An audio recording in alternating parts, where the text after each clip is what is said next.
नमस्कार मंडळी, स्टार प्रवाह वाहिनीवरील तू ही रे माझा मितवा ह्या मालिकेच्या पुढील भागामध्ये आज आपण पाहणार आहोत की ईश्वरी वल्लरीला धमकवते. मी घाबरण्यापैकी नाही, मी इंदोरची आहे असे बोलून ती रागाने तिथून निघून जाते. तेव्हा वल्लरी स्वतःशी बोलते की एकदा माझ्या हाती फोटोच्या निगेटिव्ह येऊ दे, मग बघ. तू अर्णवच्या जीवावर उड्या मारते आहेस ना, मग अर्णव स्वतःहून तुला हाताला धरून घराच्या बाहेर काढेल.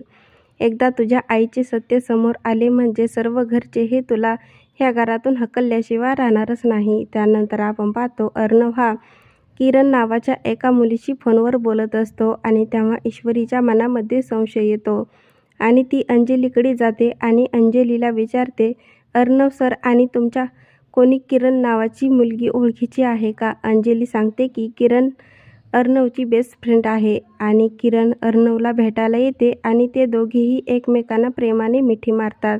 त्यानंतर आपण पाहतो अर्णव हा ईश्वरीचा फोन उचलत नसतो. तेव्हा ती ऑफिसमध्ये फोन करते आणि बोलते, मला अर्णव सरांना बोलायचं आहे. आणि तेव्हा ईश्वरीला समजते की अर्णव हा ऑफिसमध्ये गेलेला नाही आणि तेव्हा ईश्वरीच्या मनामध्ये देखील संशय निर्माण होतो आणि ती बोलते, म्हणजे अर्णव सर माझ्याशी खोटे बोलले.